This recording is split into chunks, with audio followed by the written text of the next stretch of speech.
नमस्कार, बेलुका 7 बजेको नेपाल लाइभ समाचारमा स्वागत छ। म पुष्पा केसी। सुरुमा प्रमुख समाचार शीर्षकहरू। सचिवालय बैठक बोलाउन नेकपा अध्यक्ष प्रचण्ड सहित 5 बहुमत सदस्यले गरे लिखित आग्रह। आफ्ना विरुद्ध गुटबन्दी भइरहेकाले बैठक नबोलाउने ओलीको जवाफ। नेपालमा थप 17 कोरोना संक्रमितको मृत्यु, 1087 पुगे मृत। काठमाडौँ उपत्यकामा 1512 सहित 2753 जनामा संक्रमण, 1,91,636 पुगे संक्रमित। नेप्से सूचक आगामी साता बेयरिस ट्रेन्डमा चल्न सक्ने अनुमान। अधिकतम 1684 अङ्कसम्म पुग्ने विश्लेषण, न्यूनतम 1604 अङ्कसम्म तल झर्ने अनुमान। परिणाम आउन अघि विजेता घोषित नगर्न बाइडेनलाई राष्ट्रपति ट्रम्पको चेतावनी। कानुनी प्रक्रिया भर्खरै सुरु भएको प्रतिक्रिया। मतगणना र पर्यवेक्षकलाई रोक्नुपर्ने माग गर्दै ट्रम्प पक्ष अदालतमा। र नेपाल क्रिकेट सङ्घको वार्षिक साधारण सभा मङ्सिर 3 मा हुने तय। राष्ट्रिय टिमको क्लोज क्याम्प मङ्सिर 10 देखि केही खेलाडीहरूको ग्रेड बढुवा।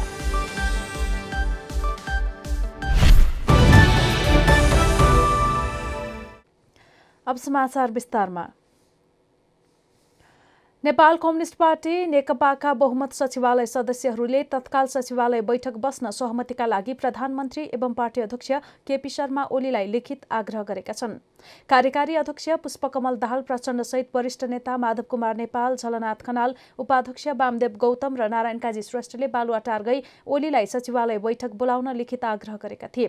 तर ओलीले उक्त आग्रहका विषयमा कुनै निष्कर्ष नदिएको बैठकपछि प्रवक्ता श्रेष्ठले बताए। हामीले बैठकका लागि सहमति दिन लिखित आग्रह गर्यौं, तर उहाँले आज कुनै निष्कर्ष दिनु भएन, श्रेष्ठले भने। पार्टीमा उत्पन्न सङ्कटका सन्दर्भमा छलफल गरेर पार्टी एकताको रक्षा गर्दै पार्टीका निर्णयहरूको कार्यान्वयनको प्रक्रिया अगाडि बढाउन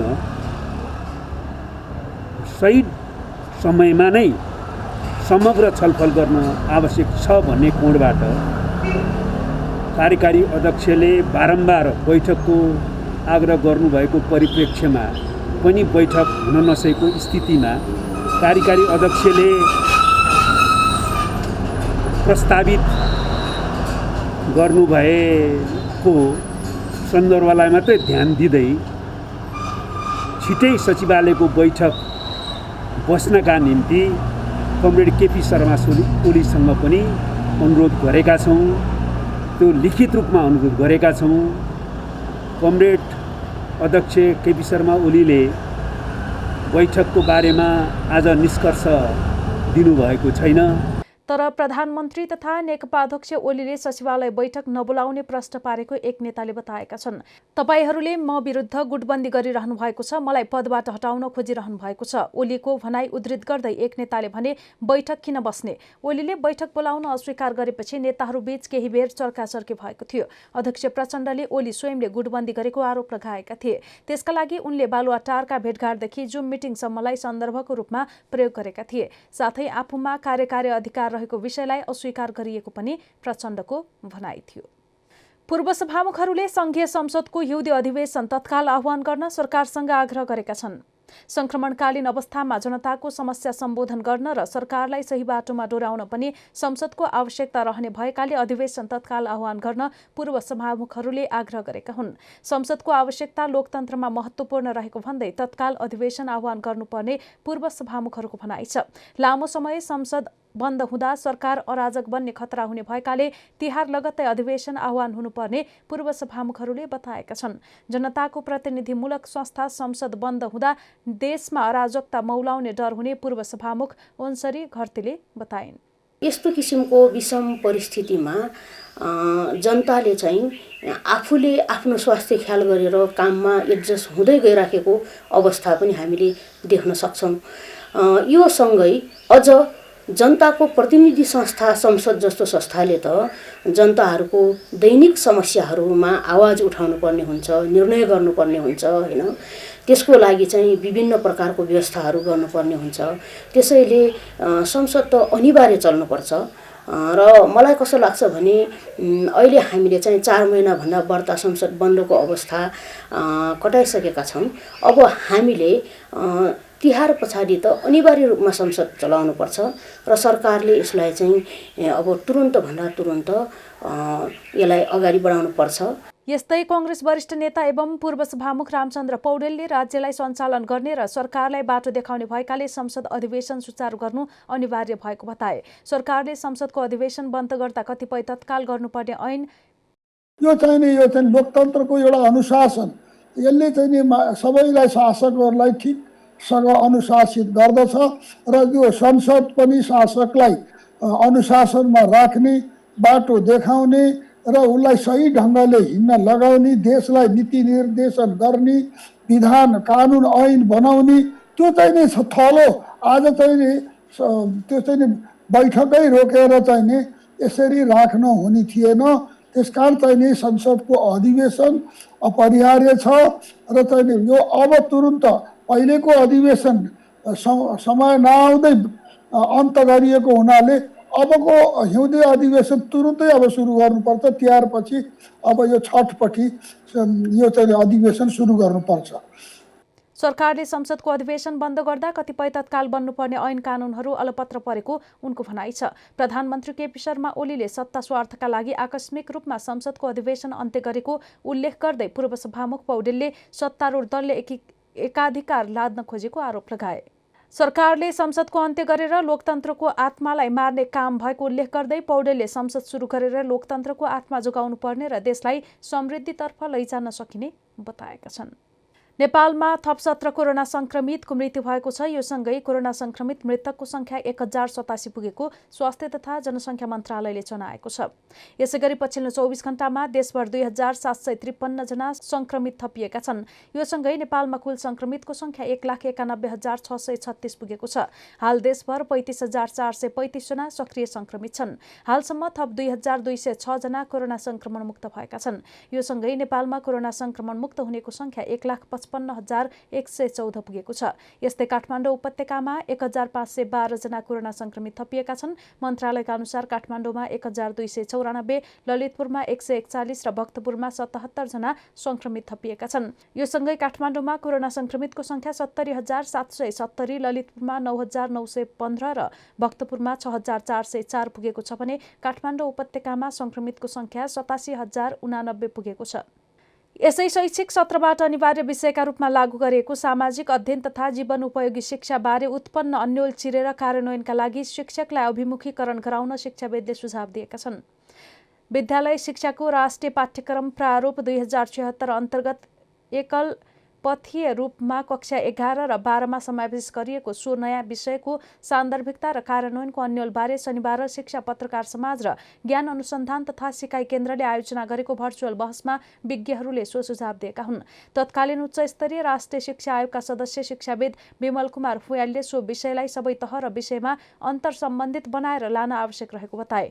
मान्छेले जुनसुकै पेशा वा व्यवसाय अपनाए पनि उसलाई विश्व स्तरको असल नागरिक बनाउन यस विषयले उत्प्रेरकको भूमिका खेल्ने बताए। जीवनमुखी शिक्षाका वकालतकर्ता फुयालले चाँडै हट्ने र पाठ्यक्रम विकास केन्द्रले शिक्षकलाई विषयगत अभिमुखीकरणमा ढिलाइ गर्न नहुने धारणा राखे।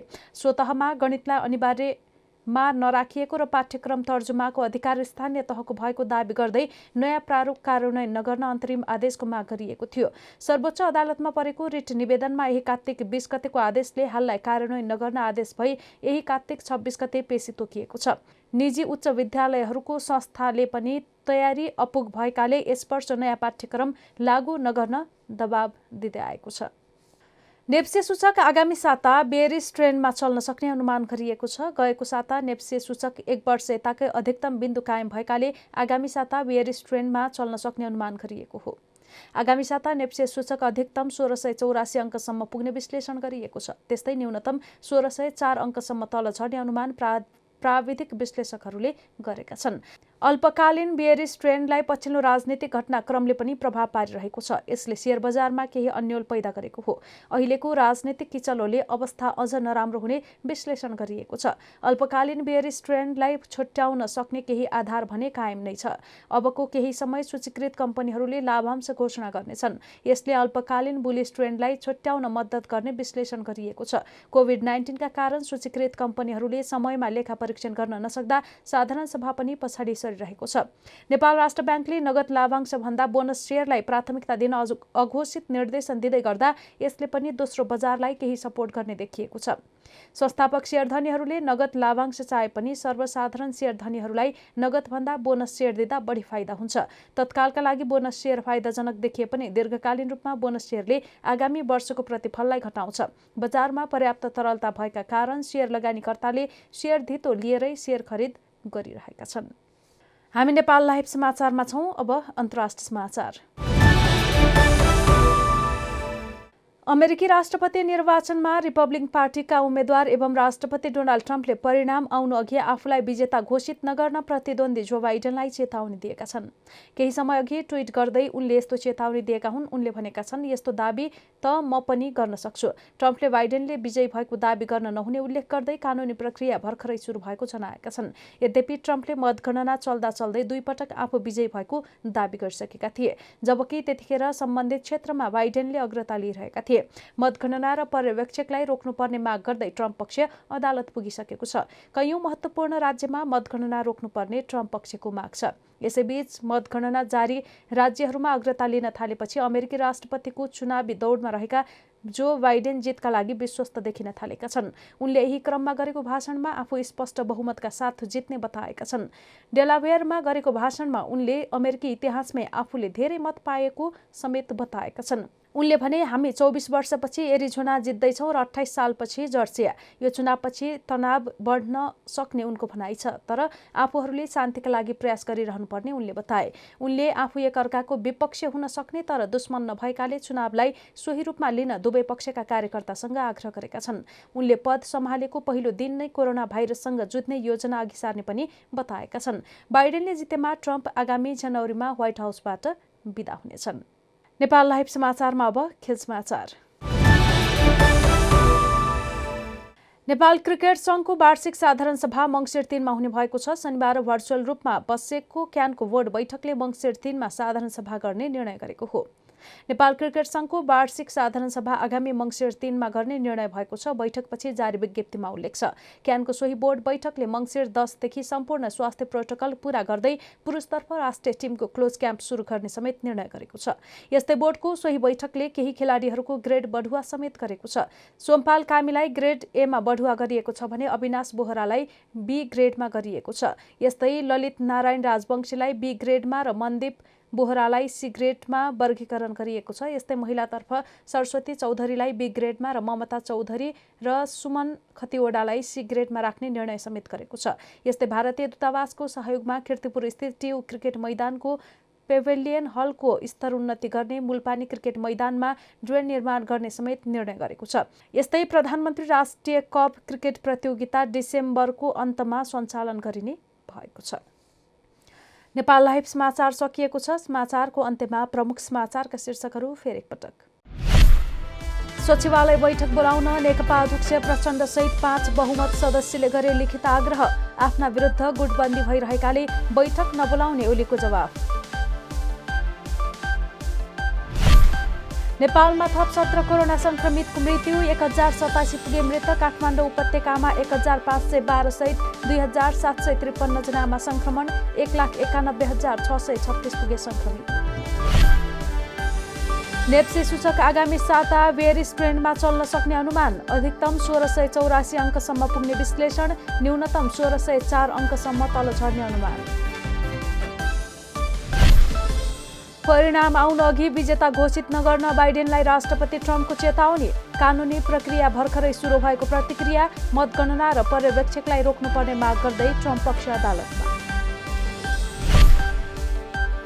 र नेपाल क्रिकेट संघको वार्षिक साधारण सभा मङ्सिर 3 मा हुने तय। राष्ट्रिय टिमको क्लोज क्याम्प मङ्सिर 10 देखि, केही खेलाडीहरूको ग्रेड बढुवा।